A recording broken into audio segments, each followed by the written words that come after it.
नमस्कार दोस्तों, आपका अपना चैनल मोटिवेशनल कहानियां में स्वागत है। चलिए एक नई कहानी की शुरुआत करते हैं। बहुत समय पहले की बात है। एक शक्तिशाली और धनवान राजा था जिसके पास अपार दौलत, विशाल राज्य और असीम शक्ति थी। उसका खजाना इतना भरा हुआ था कि यदि वह हर रोज दान करता तो भी उसकी संपत्ति कभी खत्म नहीं होती। राजा अपनी इस संपत्ति और सामर्थ्य पर बहुत गर्व करता था। एक बार उसने अपने जन्मदिन पर भव्य महोत्सव का आयोजन किया। राज्य के सभी लोग आमंत्रित थे। महोत्सव में जो भी आता, राजा उसे उसकी इच्छानुसार दान देता। लोग उसकी दरियादिली और वैभव की प्रशंसा करते नहीं थकते। हर ओर राजा की जय हो के जयकारे गूंज रहे थे। राजा इन प्रशंसाओं से खुश होकर अपनी संपत्ति और शक्ति का बखान करने लगा। उसने कहा, मेरे पास इतनी जमीन है कि उसे नापा नहीं जा सकता। मेरा खजाना इतना विशाल है कि अगर मैं रोज लुटाऊं तब भी यह कभी खाली नहीं होगा। मेरी ताकत ऐसी है कि कोई शत्रु मेरा सामना करने की हिम्मत नहीं कर सकता। भीड़ में खड़े एक साधारण से फकीर ने यह सब सुना और मुस्कुराते हुए बोला, राजन, तुम्हारे पास कुछ भी नहीं है, तुम गरीब हो। यह सुनकर राजा का गुस्सा भड़क गया। उसने फकीर को गिरफ्तार करने का आदेश दिया। अगले दिन फकीर को राजदरबार में लाया गया।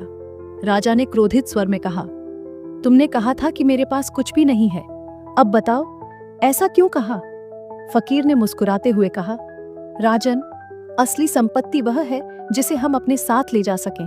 तुम्हारा धन, जमीन या शक्ति, इनमें से कुछ भी तुम्हारे साथ नहीं जाएगा। तुमने अब तक जो भी कमाया है वह केवल लालच, अहंकार और क्रूरता है।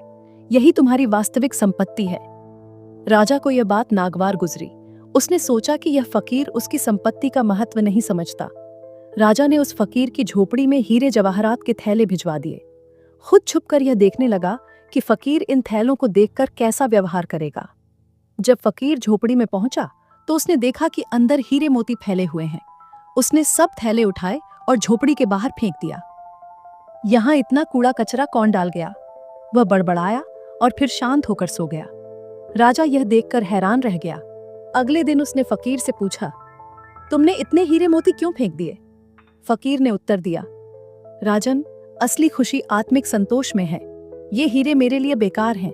मैं अपने जीवन में केवल उतना ही रखता हूँ जितना मेरे लिए जरूरी है। यह धन मेरे जीवन को न सरल बना सकता है और न ही इसे अर्थपूर्ण। फकीर की बातों से राजा सोच में पड़ गया। तभी फकीर ने कहा, यदि तुम मेरी बात नहीं समझते तो अपने पिता से पूछो। वे मृत्युशैया पर हैं। उनसे पूछो कि उन्होंने अपने जीवन में क्या कमाया है। राजा तुरंत महल लौटा और अपने पिता के पास गया।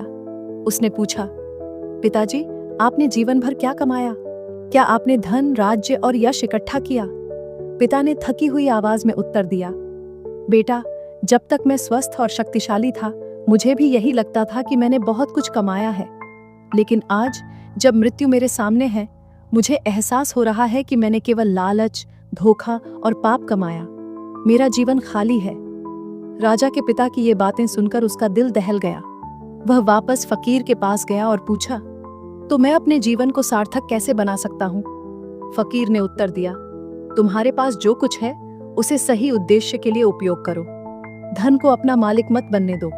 अपनी प्रजा की सेवा करो और ऐसे कर्म करो जिनसे लोग तुम्हारी प्रशंसा करें।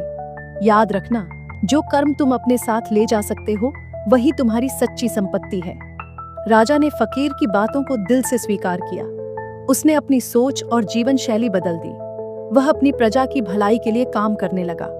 उसने युद्ध बंद कर दिया और अपने राज्य को इतना मजबूत बना दिया कि वहां कोई गरीब न रहे। एक भयंकर युद्ध के दौरान राजा ने अपने एक सिपाही की जान बचाते हुए अपनी जान गंवा दी। अंतिम समय में उसके चेहरे पर एक संतोष भरी मुस्कान थी। उसने कहा, फकीर, तुम्हारा धन्यवाद। आज मैं खाली हाथ नहीं जा रहा। मैंने ऐसा जीवन जिया है जिस पर मैं गर्व कर सकता हूँ। दोस्तों, यह कहानी हमें सिखाती है कि असली संपत्ति धन या वैभव नहीं, बल्कि हमारे अच्छे कर्म और सेवा भाव है। जो हमने दूसरों के लिए किया वही हमारे जीवन का सच्चा मूल्य है। दोस्तों, आप सभी को हमारी कहानी कैसी लगी कमेंट करके जरूर बताएं। फिर मिलते हैं दोस्तों नई वीडियो और नई कहानी के साथ। तब तक के लिए हंसते रहिए, मुस्कुराते रहिए। राधे राधे।